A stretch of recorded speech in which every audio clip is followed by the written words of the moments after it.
Hello everyone, this is Nilesh. बहुत बहुत स्वागत है आपका super fast classes YouTube channel पे। दोस्तों, इस वीडियो में हम देखेंगे एक काफ़ी महत्वपूर्ण जीवन परिचय। जी हाँ, जो आप लोग के बोर्ड एग्जाम में हर साल आते हैं, आप लोग देख सकते हो।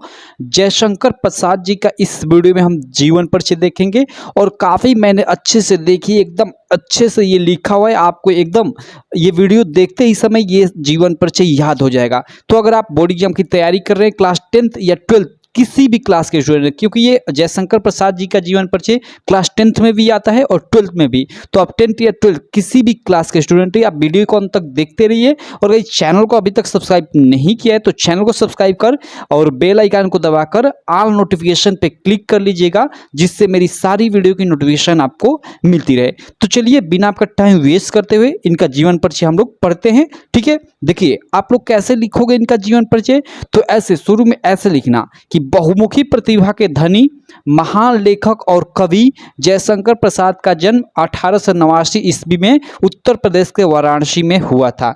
इतना आप लोग फर्स्ट लाइन ऐसे लिखना। देखिए, ये बहुमुखी प्रतिभा के धनी महान लेखक और कवि जयशंकर प्रसाद का जन्म, ऐसे आप लोग लिखोगे तो ये पहली ही लाइन काफ़ी इम्प्रेसिव हो जाती है। और अगर जो कॉपी जांचने वाला होता है ना, वो केवल पहली लाइन और लास्ट में पढ़ता है। ठीक है, यहीं से आपका वो इम्प्रेस हो जाएगा और आपको फुल में फुल, मतलब जीवन परिचय में फुल मार्क दे देगा। और देखिए, इससे आपका इम्प्रेस होगा तो जीवन परिचय में ही फुल मार्क नहीं, चांसेस है कि आप लोग का पूरा हिंदी में ही आपको वो फुल मार्क दे, अच्छा मार्क दे। ठीक है, तो यहाँ ये काफ़ी इंप्रेसिव बन जाता है ऐसे लिखने पे। काफ़ी सारे बच्चे ऐसे भी मतलब शॉर्ट में यहाँ से स्टार्ट कर दे कि जयशंकर प्रसाद का जन्म 1889 में उत्तर प्रदेश के वाराणसी यानी वही काशी में हुआ था। ठीक है, तो यहाँ से भी आप स्टार्ट कर सकते हो, लेकिन देखो इतना आप थोड़ा सा इसमें लाइन जोड़ दिए तो ये काफ़ी इंटरेस्टिंग हो गया। ठीक है, तो आप लिखोगे कि बहुमुखी प्रतिभा के धनी महान लेखक और कवि जयशंकर प्रसाद का जन्म 1889 ईस्वी में उत्तर प्रदेश के वाराणसी, या यहाँ पे काशी भी लिख सकते हो, में हुआ था। ठीक है, अब देखो देखो जयशंकर प्रसाद जी तो है ना, वो एक कवि और लेखक दोनों थे। तो इसीलिए मैंने यहाँ पे लेखक और कवि लिखा है। तो आप भड़किएगा मत कि ये लेखक और कवि क्यों मतलब लिखे हो, क्योंकि उनकी देखिए गद्य विधा में भी रचना थी और पद्य में विधा में भी रचना थी जयशंकर प्रसाद जी की। तो गद्य की रचना के कारण इनको लेखक बोला जाता है और पद्य की रचना के कारण इनको कवि बोला जाता है। वही सिंपल है। चलिए आगे हम लोग चलते हैं।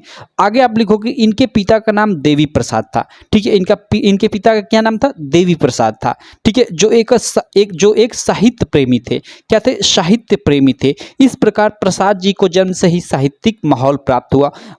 ये ऑब्वियसली है भाई कि जैसे मतलब उनके पिताजी साहित्य के प्रेमी थे तो उनको एक साहित्य माहौल मिला। जैसे हम लोग ऐसे नहीं बोल देते हैं कि मतलब किसी के घर में कोई आर्मी वाला बंदा है तो उसका लड़का ना, मतलब हम लोग ऐसे बोलते हैं कि आर्मी में हो जाए, क्योंकि उसका मतलब एक शुरू से ही आर्मी का माहौल मिला है। तो ही यहाँ पे कहने का यही मतलब है कि मतलब इनके पिताजी मतलब जो थे एक साहित्य प्रेमी थे, इसलिए इनको बचपन से ही क्या हुआ कि साहित्यिक माहौल प्राप्त हुआ। तो ही यहाँ पे हमने चीज़ें लिखी है। तो यहाँ से आप एक बार मैं दोहरा देता हूँ। बहुमुखी प्रतिभा के धनी महान लेखक और कवि जयशंकर प्रसाद का जन्म 1889 ईस्वी में उत्तर प्रदेश के वाराणसी में हुआ था।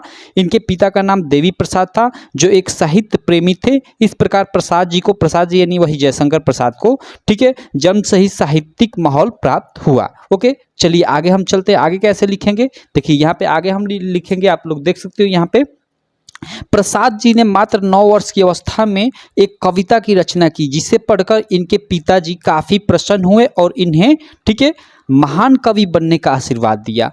तो इस चीज़ को आप लोग ऐसे लिख दोगे। यहाँ से यहाँ आपको बस इतनी चीज़ें याद करने की। हाँ, उन्होंने मतलब प्रसाद जी ने जो जयशंकर प्रसाद जी हैं, मात्र 9 वर्ष की एक अवस्था में, यानी जब वो 9 वर्ष के मात्र थे तभी एक मतलब कविता वो लिखे। और उस कविता को भाई ऑब्वियसली कि कोई भी पढ़ेगा तो उससे अगर पसंद आता है तो कुछ ना कुछ उससे आशीर्वाद देगा कि हाँ, ये अपनी लाइफ में तुम अच्छा करोगे। तो उसी तरह इनके पिताजी ने जब उस कविता को पढ़ा तो उनको काफ़ी वो कविता अच्छी लगी और इस प्रकार उन्होंने मतलब प्रसन्न होकर मतलब जयशंकर प्रसाद जी को क्या हुआ कि महान कवि बनने का आशीर्वाद दिया। तो वही चीज़ लिखा है यहाँ पे, प्रसाद जी ने मात्र 9 वर्ष की अवस्था में एक कविता की रचना की, जिसे पढ़कर इनके पिताजी काफ़ी प्रसन्न हुए और इन्हें महान कवि बनने का आशीर्वाद दिया। ठीक है, यहाँ तक लिख लीजिएगा। उसके बाद आप लोग क्या लिखोगे? नीचे लिखे कुछ समय बाद इनके पिता की मृत्यु हो गई। ओके, पिता की मृत्यु के बाद उनकी शिक्षा दीक्षा आदि का प्रबंध इनके बड़े भाई ने किया। ठीक है, शिक्षा दीक्षा लिखने का मतलब क्या है कि मतलब वही इनकी पढ़ाई लिखाई, इनका खर्च वर्च जो भी है उनका प्रबंध इनके बड़े भाई ने किया। बड़े भाई का नाम शायद शंभुनाथ था, तो यहाँ आप उनका नाम भी लिख सकते हो, लेकिन अगर एग्जाम में भूल जाते हो नाम तो ऐसे लिख देना कि मतलब ऐसे लिख सकते हो, शिक्षा दीक्षा आदि का प्रबंध इनके बड़े भाई शंभुनाथ ने किया। और मान लीजिए नाम आप भूल जाते हो कि उनके बड़े भाई का क्या नाम था, तो ऐसे आप सिंपल में लिख दिएगा शिक्षा दीक्षा आदि का कार्य इनके बड़े भाई ने किया, बस ऐसे लिख सकते हो। चलिए आगे हम चलते हैं। देखिए सर्वप्रथम इनका नाम क्वींस कॉलेज में लिखवाया गया, ठीक है, किंतु वहां इनका मन नहीं लगा, इसलिए विद्यालय छोड़ दिया। ठीक है, सबसे पहले इनका नाम ये जो क्वींस कॉलेज है इसमें लिखवाया गया, किंतु वहां इनका मन नहीं लगा, इसलिए मतलब इन्होंने क्या किया कि विद्यालय को छोड़ दिया और घर पर ही, ठीक है, योग्य शिक्षकों द्वारा अंग्रेजी संस्कृत आदि विषयों का अध्ययन किया। क्लियर है, आगे चलते हैं। जब यह मात्र 17 वर्ष के थे तो इनके बड़े भाई की मृत्यु हो गई। जब ये मात्र 17 वर्ष के जब हुए थे तो इनके बड़े भाई की मृत्यु हो गई, और ऑलरेडी इनके मतलब जो पिताजी थे उनकी तो पहले ही मृत्यु हो गई थी। ठीक है, आगे देखते। इनकी 3 शादियां हुई, परंतु तीनों पत्नियों की असमय मृत्यु हो गई। ठीक है, देखिए इनकी क्या हुई कि 3 शादियां हुई, लेकिन जो तीनों की तीनों पत्नियां थी ना उनकी क्या हुई, असमय मृत्यु हो गई। असमय मृत्यु कहने का मतलब कि समय से पहले मृत्यु हो गई, तो वही यहाँ पे लिखा गया है। ठीक है, कि इनकी 3 शादियां हुई परंतु तीनों पत्नियों की असमय मृत्यु हो गई। उसी बीच इनके छोटे भाई की भी मृत्यु हो गई, मतलब इसी बीच इनके जो छोटे भाई थे ना उनकी भी क्या हो गई कि मृत्यु हो गई। ठीक है, इन सब मौतों से मतलब ये सभी मतलब काफ़ी लोगों की मौत हो गई भाई, इनके पहले पिताजी की, उसके बाद बड़े भाई की, उसके बाद मतलब पत्नियों की भी मृत्यु हो गई, उसी बीच में इनके छोटे भाई की मृत्यु हो गई। तो यही यहाँ पे लिखा गया है कि इन सब मौतों से वे अंदर ही अंदर टूट गए थे। ऑब्वियसली कि कोई भी टूट जाएगा भाई, ठीक है, अंदर ही अंदर टूट गए थे, और इस प्रकार क्षय रोग से पीड़ित होने के कारण 1937 ईस्वी में इनका निधन हो गया। ठीक है, देखिए यहाँ पे 1937 ईस्वी में इनका निधन हो गया, और क्षय रोग के कारण मतलब ये पीड़ित होने के कारण यानी उनको क्षय रोग हुआ था। तो इस प्रकार देखिए हमने पूरा मतलब सिंपल लैंग्वेज में, ठीक है, इनका जीवन परिचय यहाँ से एकदम कवर किया और एकदम अंत तक चले गए। देखिए यहाँ से हमने कवर किया और नीचे तक यहाँ एकदम सिंपल लैंग्वेज में यहाँ तक हम चले गए। देखिए मैंने इतना बड़ा लिखा है, आपको दिखाई दे रहा है, लेकिन देखिए बोर्ड वाली जो कापियाँ होती है ना काफ़ी चौड़ी चौड़ी होती है, तो उनमें आप लिखोगे तो मुश्किल से ये 10 से 15 लाइन होगा। 10 से 15 लाइन में अधिक ही बोल रहा हूँ, ठीक है, कम में ही आप लिख लोगे, क्योंकि देखिए मैंने काफ़ी दूर दूर मतलब ये लिखा है, ठीक है, तो इसलिए ये इतना बड़ा आपको लग रहा है। बाकी आप इसको याद करोगे तो फटाक से याद हो जाएगा, कोई दिक्कत नहीं होगी। ठीक है, तो मैं आशा करता हूँ कि आपको अच्छे से ये एकदम अच्छे से क्लियर हो गया होगा। देखिए इसमें आपको मेनतः क्या याद रखना है कि मेनतः इनका मतलब इनका कब जन्म हुआ था, कहाँ हुआ था, इनके पिता का नाम क्या था, और उसके अलावा मतलब इनकी मृत्यु कब हुई थी, ये मेन चीज़ें आपको याद रखनी है।